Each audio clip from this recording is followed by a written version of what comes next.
Welcome back to those who stay tuned for second quest, harder version I should say, since this is still the same quest, but for some reason Alex Kidd decides to head back to levels we just went through. We're going through the exact same design, so how could Alex Kidd not find the second Miracle Ball the first time? Logic, it lacks thereof. TM. There'll be some different enemy placements and even a few enemies that didn't show up the first time around. Still, it's not that much more difficult than when the first time playing through.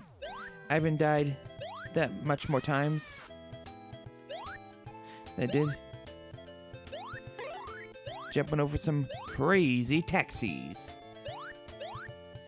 I did the voice a bit wrong, but see what I did there? Crazy!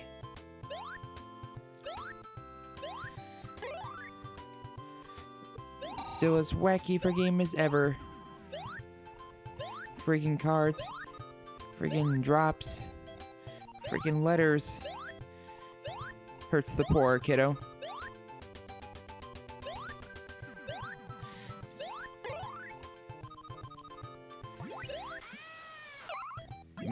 After finishing this game a few times, there's hardly reason to go back through it. There's not like any hidden levels, any cheat codes. At least none I'm aware of. Just try to get a better score.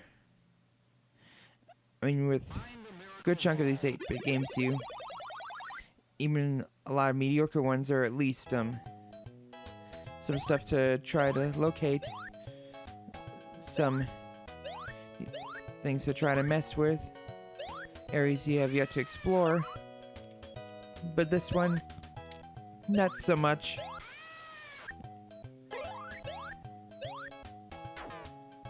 So, back in the factory we are.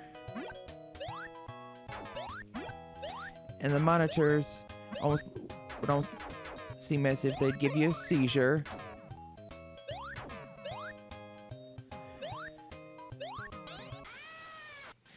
So, if you haven't noticed,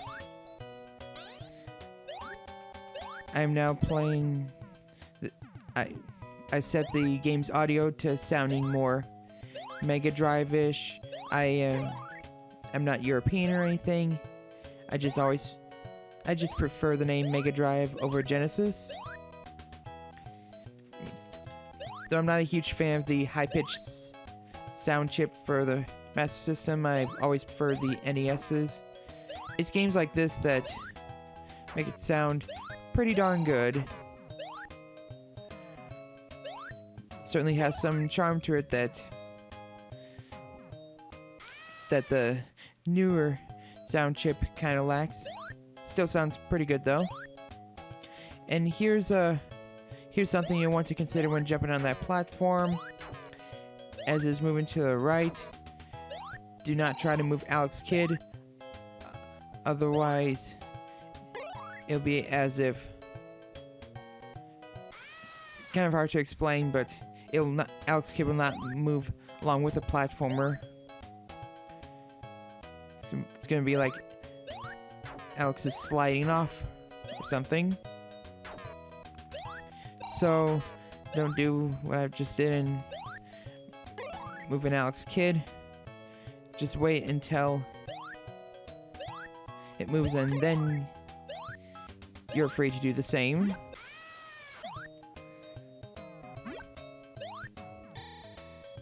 A whole bunch of holes, and somehow I made it through this part again. If you receive hints, and once again we're getting a Miracle Ball from Opa. Why we have to go back to again for the other Miracle Ball, as I've stated, I am not sure. One thing about the end of the level, I'm trying to run past the boss, whatever. If you receive a hit when the screen does not scroll anymore, if you receive a hit, you'll end up getting teleported to the very left of the screen. So if you mess up with getting your speed to the max, you have to start off slow and hope you won't get hit multiple times afterwards. Thankfully, invincibility frames are a thing in this game, though it doesn't entirely help with the very end of the stages. Not like you can make use of these invincibility frames and get through everything. Nope.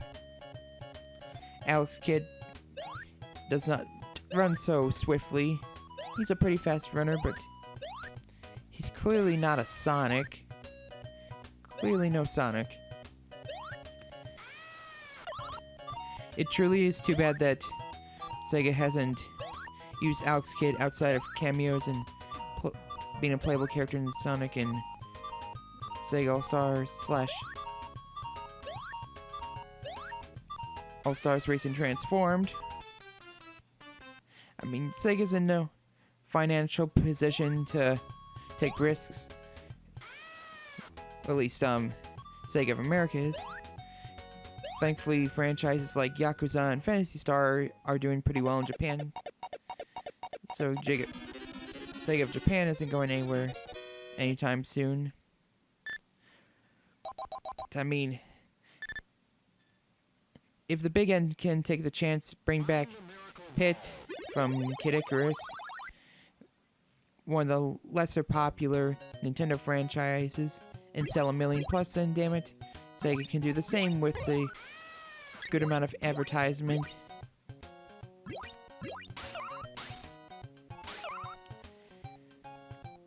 Of course, Sega clearly isn't anywhere near as big as Nintendo nowadays, but still.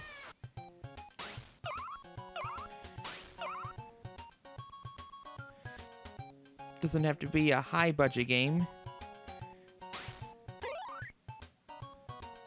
Like, even if it was like a mobile game, I would be content with that.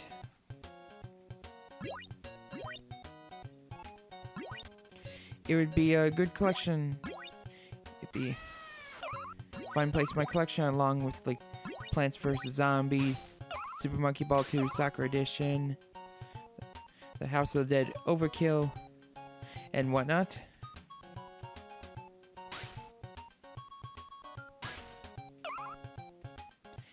Admittedly, I've been spending more time mobile gaming on my Android than my 3DS. I mean, on Nintendo's latest handheld, I have been playing through like Majora's Mask and Tales of the Abyss, but for some reason the Android just keeps my attention a bit longer than the 3DS does. I do enjoy my 3DS, but I just can't help but being more addicted to my Android. So there's hardly anything new to discuss. It'd be boring just to state, oh, this thing wasn't there before. Maybe there are new enemies. It'd be a little more exciting, but even then. And once again, I am cutting out all the deaths, because there's clearly not much different around. I like the first quest. Just thought it'd be better off to get through this game more quickly, since I don't want it to be too repetitive. Even if this Let's Play is only a couple of parts.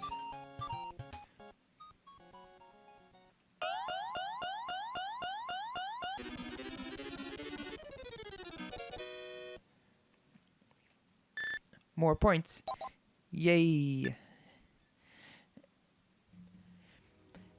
Admittedly, it is probably a little sad that someone who is into hardcore gaming like myself would be more interested in gaming on my Android than gaming on, well, a dedicated gaming device. But I suppose this and the outer space levels would probably be my favorite levels, with the one in between with its bland background and it not being too interesting of a stage would probably be my least favorite. Though I've heard the name Alex Kidd a few times prior to it, I first really got to know the character and his rock, paper, scissors-ness from Sonic and Sega All-Stars Racing. Oddly enough, some of my favorite characters to use on there are the more cartoony ones.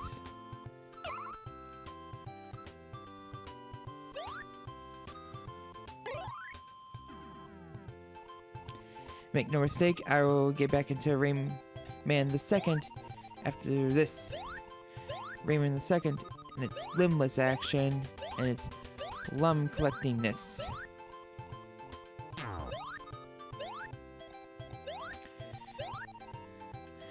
That dinosaur just stands there, doesn't try to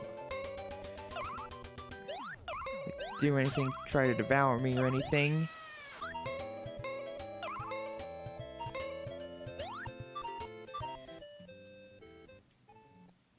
This level is dun dun dun.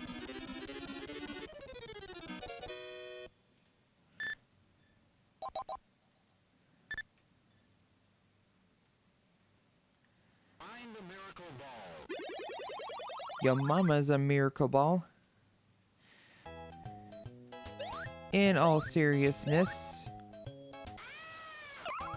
let us make it through without having to hear a bunch of ahs from Alex Kidd. It's kind of it's one of the rare times in side-scrolling video games where you kind of feel sorry for the character you're using. A lot of times in 80s video games where you might be a bit frustrated if the character you use dies, but if it does in the end, it's like, oh well, he or she died. Play through again, but Alex Kidd has to go through such pain before losing all his health, which is also the time limit, which sounds strange saying it out loud, but it is the case.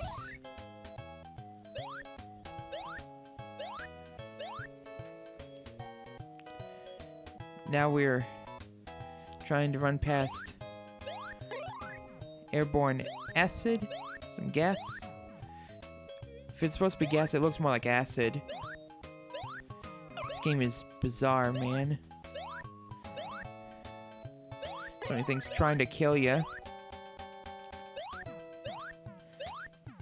And can easily succeed if you're careless.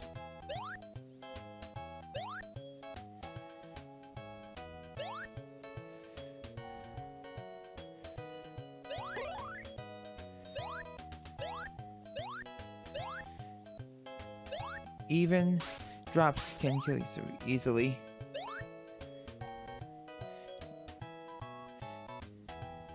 You gotta jump at the right time and voila. Don't have much room to fail there.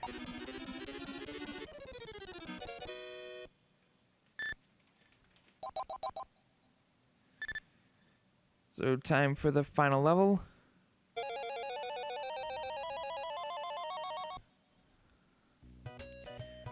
Into this spacey space of a level.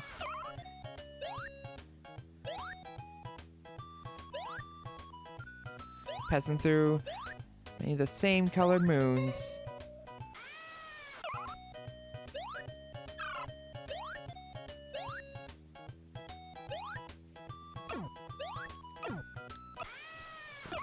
Fortunately, Sega has really been giving it their all lately and releasing a bunch of their old games on the 3DS, Android, and such. One game that has caught my interest a lot would be Outrun. I played that game a few times on Shenmue 2. I sucked at it, but I received a lot of enjoyment from it. Shenmue 1 and 2, those would probably be my favorite games that I will not ever do a Let's Play of. Partially because a lot of the time you'll just be running around through the same areas over and over again, which, believe me, is a lot more enjoyable than it sounds. It's just a lot more fun to play than to watch.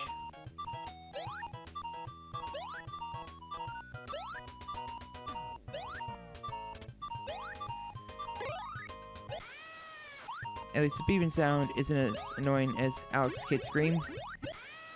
Facing off against the angry sun again, except it looks more twisted than angry, but you know. So much minions it drops. But if you can build up your momentum, you have a decent chance of making it. So, that was Alex Kidd, The Lost Stars for you. Not a bad game, though far from a great one. So, see y'all next time on Rayman the Second, or whatever. Not really anything different, except the game acknowledging that it's over. See y'all later.